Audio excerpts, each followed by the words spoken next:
కూడా ఇస్తామండి ఒకరు మనం కట్టిస్తాం మనం కట్టించి అది బాగుంటుంది మొత్తం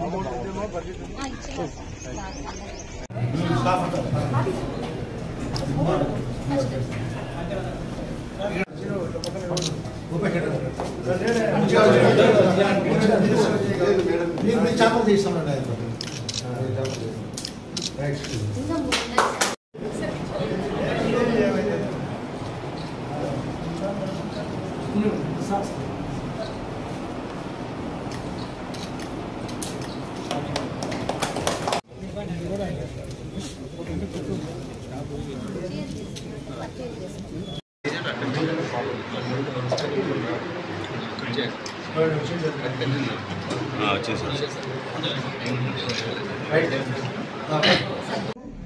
రాజకీయ నాయకులను కలిపి గతంలో ఒకటి ఉండేది పాట కలిపి కొట్టురా కావేరి గంగా అని.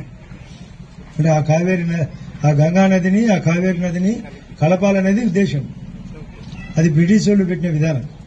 అది కవిత్వంలో కలిపి కొట్టురా కావేరి గంగా అని. ఇక్కడ మేము డిపార్ట్మెంట్ కలిసి మా లెవెల్లో లేదా కలెక్టర్ లెవెల్లో లేదా సీఎం ఆఫీస్ లెవెల్లో పరిష్కారాని కోసం ఒక ఆఫీస్ పెట్టి ఇక్కడ వీళ్ళందరినీ యూనిట్ గా పెట్టి 5 సబ్జెక్టులను బేస్ చేసుకుని ఈ 5 సబ్జెక్టులకు సంబంధించిన పనులు ఇక్కడ ఇస్తే మేము వాళ్ళు కలిసి ఎలా పరిష్కారం అవసరమైతే మేము పోలీసు కూడా చెప్తాం. అంటే దీంట్లో లేదు కానీ నాకు ఎట్లా ఆఫీస్ నడుస్తుంటది, మాది ఎమ్మెల్యే ఆఫీసో మా రాజకీయ వేదికో అది నడుస్తుంటది. దీన్ని కలుపుతాం. నాకు సమస్య తగ్గుతుంది, మీకు తగ్గుతుంది, ప్రజలకు తగ్గుతుంది. ఇచ్చి పుచ్చుకునేది ఉండాలి. ఇచ్చి పుచ్చుకోవడం అంటే ముందు ఇవ్వాలా మళ్ళీ తీసుకోవాలా. ఇక్కడ ఇవ్వడము అనేది తీసేసి పుచ్చుకోవడం ఒకటే ఎక్కువ పెట్టినారు. నలుగురికి సాయం చేయడం. ఇప్పుడే ఆయన ఎమ్మెల్యే నారాయణ రెడ్డి గారు వయసులో పెద్దవాడు, గతంలో అనుభవించినాడు, డెవలప్మెంట్ కమిటీ పెట్టినాడు. ఆయన చెప్పినది నేను శ్రద్ధగా విన్నా. గర్ల్స్ కాలేజీ కూడా వీళ్ళ ఆధ్వర్యంలో వచ్చింది, తమ్ముడు ఊరిపేట ముద్ర రోడ్లో. అంటే ఒక మంచి ఆలోచన చేస్తే అది ఊరి అందరికీ ఉపయోగపడుతుంది. నీళ్ళ ట్యాప్ ఎక్కువ కారిపోతానే కూడా దాన్ని పీల్చడంలే. చెట్టు నాటి ఇస్తే చెట్టు నాటడంలే. ఆరోగ్యానికి ఉపయోగపడే దాని ఆరోగ్య పరంగా ఉండాలంటే వ్యాయామం చేయాలి, అది చేయడం. అంటే మీ యొక్క అశ్రద్ధ మీకు నష్టం చేస్తూ సమాజం నష్టపోతుంది. ముఖ్యంగా ఇక్కడ ఉండే వాళ్ళు ఎక్కువ మంది దాంట్లో యాక్టివ్గా పాల్గొనాలి. చెట్టు నాటాల్సిందే, వ్యాయామం చేయాల్సిందే, వాళ్ళ పిల్లలను బాగా చదివించాల్సిందే, ఎంత దూరమైనా పంపించాల్సిందే, ఉద్యోగ విషయమైనా. ఇక్కడ మనకు ఉద్యోగ అవకాశం ఇప్పుడే ఆయన చెప్పినట్టు మనకు సిమెంట్ ఫ్యాక్టరీలు, మన కొత్తది కూడా మన ఆదాయానికి మరొకటి కొత్తది రాబోతుంది. దాని మీద వాళ్ళు మళ్ళీ కొత్త యూనిట్ 2వ యూనిట్ పెట్టబోతున్నారు స్టీల్ ఫ్యాక్టరీ కన్నతీర్థం దగ్గర.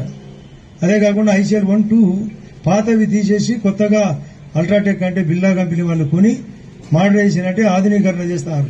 అంటే పెద్దది చేస్తారు, కృత్రిమంగా ఉంటుంది. అది కాకుండా మనకు 2 రిజర్వాయర్లు కాకుండా మనకు పైడిపాలెం కూడా సగం హక్కు ఉంది, అది నిండింది. మన నదులు పరిగెత్తనాయి, మనకు చెరువులన్నీ నిండినాయి, వర్షాలు ఎక్కువ పడినాయి. చేనేత రంగానికి కూడా మేము టెక్స్టైల్ పార్కు ఓపెన్ చేసి ల్యాండ్ అలొకేషన్ కూడా ఇచ్చినాం. దానికి కరెంటు కూడా ఉత్పత్తిలో బాగా విండ్ ఉంది, సోలార్ ఉంది, మరియు థర్మల్ ఉంది, RTBP. ఒకటి బయో ఎనర్జీ కూడా ఇచ్చినాం, అది ఓపెన్ చేయలే వాళ్ళు. అంటే వేస్ట్ మెటీరియల్ దాంట్లో పడేస్తే అది కరెంట్ ఉత్పత్తి, అది కూడా ఇక్కడ ఉంది. మన దగ్గర రాయి సున్నప్రాయి ఉంది, రాళ్ల పరిశ్రమ ఉంది. మన దగ్గర మెటల్ దొరుకుతుంది, మనకు శాండ్ పుష్కలంగా దొరుకుతుంది, మనకు గ్రావెల్ దొరుకుతుంది, మనకు విశాలమైన భూమి ఉంది, మానుకొండలు ఉన్నాయి, రకరకాల టెంపుల్స్ ఉన్నాయి. పీరు గైబు సాబ్ కొండ అనేది ఇప్పుడు దానికి కూడా రోడ్డు వేసినాం. గండికోట టూరిజం ఉంది, దానికి మళ్ళీ రోప్వే స్టార్ట్ చేసినాం. అటు ఇటు మనకి 80 కోట్ల రూపాయలు శాసకీయ ఫండ్స్ అని కేంద్ర ప్రభుత్వం 50 సంవత్సరాల పాటు ఒక రాష్ట్రానికి ఇచ్చే అప్పును శాసకీయ ఫండ్స్ అంటారు. Special assistance for the states capital investment అని. ఆ పదం కూడా చాలా మంది రాజకీయ నాయకులకు తెలియదు. మొదటి 50 ఏళ్లు రూపాయి కట్టాల్సిన పనిలే, ఆ 50 ఏళ్లు వడ్డీ కూడా లే.